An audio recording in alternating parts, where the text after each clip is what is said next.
আসসালামু আলাইকুম। কথা বলবো ইরান এবং আমেরিকার যুদ্ধকে কেন্দ্র করে। এই মুহূর্তে ইরান সবচেয়ে ক্ষতিগ্রস্ত একটা দেশ। আমেরিকা এবং ইসরায়েল উভয়ে মিলে যেভাবে আমেরিকাকে ধ্বংসযজ্ঞ চালায় আছে, তার যে ক্ষতির পরিমাণ, এই ক্ষতির পরিমাণ এখন ইরান দাবি করতেছে ৬টা দেশের কাছ থেকে। ৬টা দেশগুলো হচ্ছেন আমেরিকা, ইসরায়েল, জর্ডান, লেবানন, সৌদি আরব, সংযুক্ত আরব আমিরাত। এখন এই দেশগুলোকে কেন তারা ক্ষতির পরিমাণ এই দেশগুলো থেকে কেন চাচ্ছে?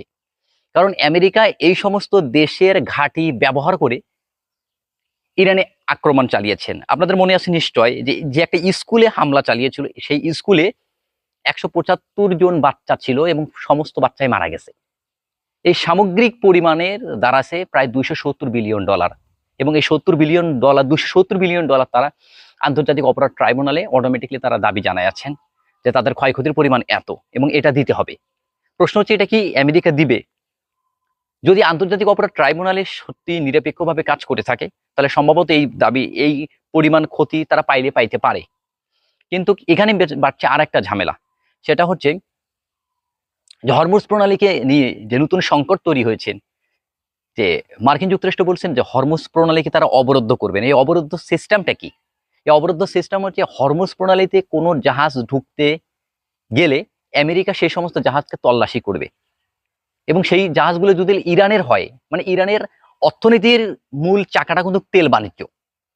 চীনের সঙ্গে যে ইরানের তেল বাণিজ্য আছে, এই তেল বাণিজ্যটাকে মূলত রুখে দেওয়ার জন্য, মানে ইরানের অর্থনীতিটাকে ভেঙে দেওয়ার জন্য নতুন করে অবরোধ করতেছে যে যে সমস্ত জাহাজ ইরান থেকে তেল নিয়ে বের হয়ে যাবেন, সেই সমস্ত জাহাজকে কোনোভাবেই আমেরিকা বাইর হতে দিবে না, এবং সেখানে তারা সামরিক প্রতিরক্ষা করবেন, অর্থাৎ যুদ্ধের মাধ্যমে, হেলিকপ্টারের মাধ্যমে ওই সমস্ত জাহাজকে, ইরানের জাহাজগুলোকে আটকে তারা বিভিন্ন বন্দরে আটকায়া দিবে, যাতে ইরান কোনোভাবে তেল না বিক্রি করতে পারে, এবং তেল বিক্রি করার মাধ্যমে কোনোভাবে যেন তিনি অর্থনৈতিকভাবে লাভবান না হতে পারে। মানে অর্থনৈতিকভাবে ধ্বংস করার জন্যই মূলত ইরানকে ওই হরমুজ প্রণালীতে নতুন করে আমেরিকা অবরোধর ঘোষণা দিয়েছেন।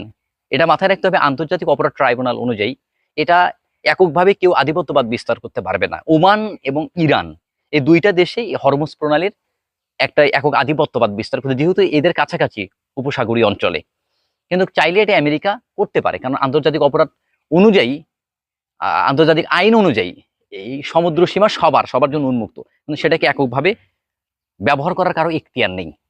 তাই এখন ইরানে এই যুদ্ধের সময় ইরানের সবচেয়ে বেশি পরিমাণ তেল বিক্রি করছে, এবং সবচেয়ে বেশি তেল কিনছেন চীন, এবং এই বেশি পরিমাণ তেল বিক্রয় করার কারণে প্রত্যেকটা ব্যারেলে আবার $১০০ উপরে, $১০০ উপরে বেশি বিক্রয় করা হয়েছে। এবং এই ক্ষেত্রে দেখা যাচ্ছে যে ইরান এত ধ্বংসর পরেও, এত যুদ্ধের, মানে যুদ্ধ পরিস্থিতির ভিতরেও ইরান সবচেয়ে বেশি লাভবান হয়েছে তেল বিক্রি করে। এখন আমেরিকা চাচ্ছে যে এই অর্থনৈতিকভাবে পঙ্গু করার জন্য ইরানের উপরে নতুন অবরোধ করতেছেন, সেটা হরমুজ প্রণালীর উপরে। দেখা যাক এখন শেষ পর্যন্ত কি হয়। তবে সেটা কি ইরান মেনে নেবেন? ইরান মেনে নিবে না। আর $২৭০ বিলিয়ন যে কথাটা আসতেছে, এই ক্ষতিপূরণ যে ৬ দেশের থেকে চাওয়া হচ্ছে, পার্শ্ববর্তী দেশ থেকে শুরু করে ইসরায়েল এবং আমেরিকা সহ, এই $২৭০ বিলিয়ন যদি পেয়ে যায় আমেরিকার কাছ থেকে বা পার্শ্ববর্তী দেশের কাছ থেকে, তাহলে তাদের অথবা হয়তো বা ক্ষয়ক্ষতির পরিমাণটা পুড়িয়ে আসবে। দেখা যাক এখন সেটা পারে কিনা। অবশ্যই আপনাদের মতামত কমেন্টে জানাবেন, চ্যানেলটিকে অবশ্যই সাবস্ক্রাইব করবেন। আসসালামু আলাইকুম।